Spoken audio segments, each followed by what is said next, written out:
Hello, everybody, and welcome back to The Scoop on K-State, a show about the K-State journey to become a next-gen land-grant university, featuring insights and stories from Wildcats leading the way. I'm your host, Adam Walker, President and CEO of the K-State Alumni Association, and we're a university built on engagement. As the nation's first operational land grant, Kansas State University has always been in every Kansas county. But as a next-gen land-grant university, we're embracing innovative ways to serve and connect with the people who call the Sunflower State home. Today, I welcome K-Stater Jessica Gnad, Director of K-State 105, who joins us to discuss an exciting new program. Thank you for joining us, Jessica. It's my pleasure to be here, Adam. Thank you so much for having me here. Yeah, this will be a fun conversation. So, just first, can you explain what the vision is for K-State 105 and why is it important to our state? Yeah, thank you so much. Well, you really started laying the foundation for K-State 105 when you talked about K-State being the first operational land-grant university, and through our K-State Next Gen, we're really thinking about ways to just increase engagement across the state of Kansas. So K-State 105 is the embodiment of not only K-State Next Gen, but K-State's economic prosperity plan. And to me, this is the part that gets really cool. So KBOR, Kansas Board of Regents, as well as Kansas Department of Commerce, says that colleges and universities should be a part of this statewide effort to create jobs and to create economic prosperity. So K-State 105 is the embodiment of the university standing up and saying, it's us, we're going to do it. Yeah, which makes sense. Land grant, access, making sure we're serving Kansans really fits into that 105 model. So this is a new position, so you're forging new relationships, and you're the first to map out kind of a strategy, but not everything's brand new. You're exactly right. K-State 105, we've already mentioned that it's all 105 counties. And the way in which we're going to achieve our goals, not only for the university, but for this statewide initiative, is through research and extension. So, I'm a lifelong Kansan. I've lived in a couple different places across the state, and research and extension are already the heartbeat of Kansas. So what's really cool about K-State 105 is we get to have the ability of this amazing foundation that's already been built, but then we have the ability to pump out even more expertise through K-State 105 in a way that's never been done before. So that's a really great way of thinking about the difference between, where we've been at right now existing and where we're going. So a few examples of deploying content through research and extension. This could be opening up College of Engineering, College of Architecture, Human Health Services, or even other colleges and universities will also be able to have access to our research and extension network to deploy really important content to help improve the lives of Kansans. Yeah. So Jessica, this is a big initiative. So why don't you tell us about how this got started and how it's sustaining? Yeah, I think having the ability to have K-State already extended across the state of Kansas is really important, but thinking about additional capabilities, for us, it's been really important to partner up. And so our partnerships through K-State 105 allows us to co-create and co-invest and almost co-imagine what the future could look like for Kansas. So some foundational partners that we've had with the initiative start with Network Kansas. That's our statewide small business partner, and they provide communities across Kansas already with entrepreneur support, with business support, with just transitioning from one business to the next. Very, very cool support. So this relationship with K-State 105 is able to take their expertise and couple it with what is already going on in the communities. It could be research and extension, it could be local eco-devo groups, chamber groups, etc. So it's really about building an ecosystem of support.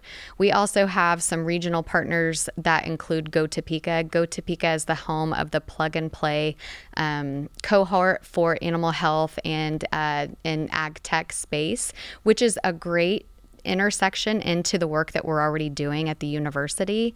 And then we also have the Innovation Center in Northwest Kansas, which is a foundational partner for us. And so just being able to combine everybody's efforts, we're able to do a lot more with what the initiative has started out with. That's great to have all those connections, those partners. internally as well as externally, here on campus. Absolutely. We talk about opening up some expertise that hasn't traditionally been deployed through research and extension. A great example of that is the College of Engineering. So the College of Engineering has what we call a shop. It's called TDI, Technology Development Institution. And what they have the ability to do is they have the ability to work with researchers, but then also work with small businesses across Kansas. And you might have seen in the news recently, they have a digital scanning capability that they can help communities with. So picture this. Downtown, small America, Kansas, somewhere, you might have a building in your downtown that you're not for sure what to do with. You're a community leader, you're a commission member, etc. Not only do you not know what to do with this building, but there's no blueprints for this building. So you need some help on making decisions. What TDI can do through the support of K-State 105 is we can come in and create a digital twin of the blueprints of this building. Wow. And then that helps community members make decisions. Should we tear this down? Could we, create this into a child care facility? Could it be housing, et cetera? So really it's about helping communities make some of those big decisions. And you talk about a great concrete example. Yeah. No pun intended. Yeah. There could be a lot of concrete. Yeah. So let's go back to the first statement. You're a K-Stater. K-Stater. Both K-State alums. Yeah. Nearly a quarter of a century ago. Yep. Can't believe it. Almost to the day. Do you realize this is almost to the day that we left K-State? That's wild. 20 odd years ago. So what's it like experiencing campus as a student and then being back as administrator?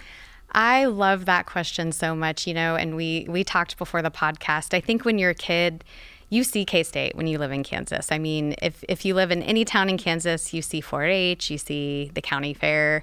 So you have a little bit of that. You start to bleed purple pretty young in this state. And then as a K-State student, you get an additional layer. But it really wasn't until I left K-State, I went out into the world. I was able to put my mark into the small town that I previously lived in. And you know what? Research and extension is already there. And those are the lifeblood of Kansas. Those are the people that really help keep that connection. So to come back to the university after being gone for 20 years, it just feels like a full mission. You not only are you a K-Stater, but you're out in Kansas, but the work that we get to do right now really benefits all Kansans. Yeah, it's really kind of unique. Who would have thought 20 years ago we'd be here doing a podcast together, right? But with Alumni Association and 105, it just seems like some natural synergies. Absolutely. So really excited about that. So. Absolutely. And I don't think we're the only ones that have this K-Stater feel to the work that we get to do. And it just feels like, isn't it fun that we get to have a passion, but then we also get to have a profession? Yeah, absolutely. So going back to 105 a little bit, what are you most excited about with K-State 105 and then partnerships and projects you're working on? Yeah, I think it is very exciting overall that K-State 105 gets to exist in this space of building out new things, not only for the university, but for the entire state. So one of our most recent announcement was the University of Kansas Health Systems.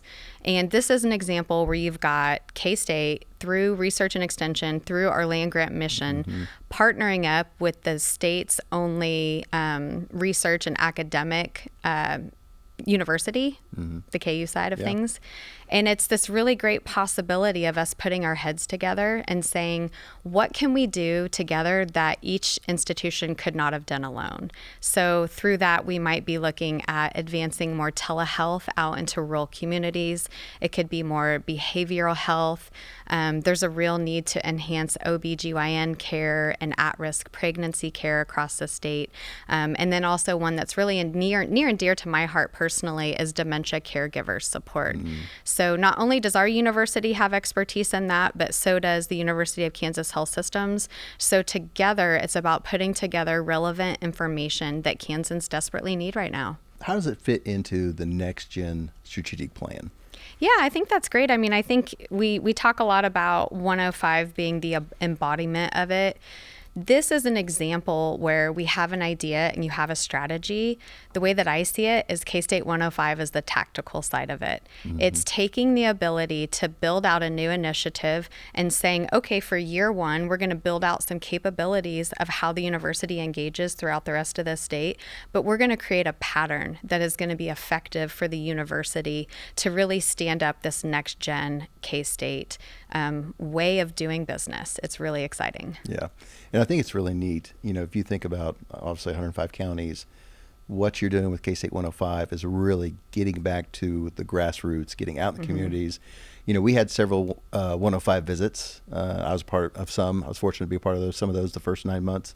So maybe just share some neat stories, or just kind of how those community visits came about, how they went. Yeah, the K-State community visits, I was just like you. I kind of hopped on the train about midway through.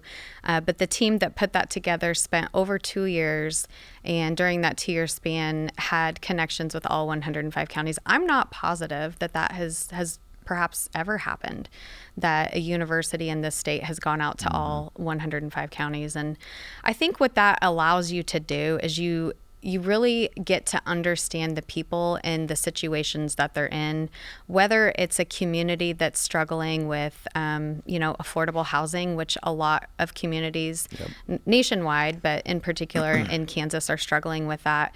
And so I think it makes the powerful approach to a university being relevant into communities, it just makes that even deeper. And I think it empowers us as Kansans, but just as people that work for the university, to really just live out this engagement mission of how can we be there to help and assist. What's also cool is we learn things from the communities that we went to. Off the top of my head, one of the most profound experiences I feel like I had was in Hutchinson and spending time with the Master Gardeners. And the Master Gardener program was asked by the Hutchinson Correctional Facility to bring some programming into the inmates that are a part of that facility. And I believe that over 14 years, they have been able to just change lives within that situation. So that's what it's all about. It's about meeting people where they're at and finding ways to be able to assist and stack layers of support. Yeah, it's pretty incredible. Being on some of those visits and just the impact we have in the communities. We forget about the research and extension and touching all 105 counties, but doing these community visits, visiting with the communities, seeing what they're struggling with, how we're helping them, hearing some good positive stories as well along the way, really shows the impact, and it's really exciting what we're doing. So you've got to be excited about, what you're doing, and we're excited to have you, and how we can further engage and connect, of course, with our land grant access mission. Alumni Association is all about, connecting, engaging all K-Staters and friends. So I know it's some great synergies. So any other parting thoughts? I think we talk a lot about building an ecosystem of support, and that's really what K-State 105 is and what we can do. So with the support of the Alumni Association, I'm really looking forward to what the future looks like. Yeah, it'll be a lot of fun. Of course, we haven't forgot, the scoop on K-State would not be complete without sharing a scoop of our favorite ice cream. I like to say Call Hall's our unofficial sponsor. So once you tell us, I think this is our first repeat flavor. Oh, really? Yeah. But what do we have in your bowl today? I had no doubt that I was going to pick the Choco Cherry Crunch, because I think it's important to have something that's purple, number one, and, just a little bit of a chocolate crunch. Yeah. So yeah, that's my selection. Yeah, you can't go wrong with Call Hall. No, not at all. Even the mint chocolate chip, I'm not wild about mint chocolate chip, but it's still great. Can I put in my flavor request for the future? What's that? Chocolate peanut butter. I think that'd be really good. I love chocolate almond. We were talking about this before, the 150th for K-State. They did birthday cake. Yeah. And so for K-State Alumni Association's 150th this year, maybe we have to bring something back. So maybe we can do some collaboration. Hey, is it accurate to say that we took Call Hall ice cream to all 105 counties? That might be a stretch, but hey. Yeah, there you go. We can make a claim for that, I think. Yep, sounds good. Again, I'm Adam Walker, President and CEO of the K-State Alumni Association, and thanks for listening and watching our show. Be sure to share this episode with other K-Staters and select that follow button on your app so you'll never miss another episode of the show. The K-State Alumni Association is celebrating our 150th anniversary this year, and we remain proud to be your connection to campus. Thanks for watching or listening, and of course, go Cats!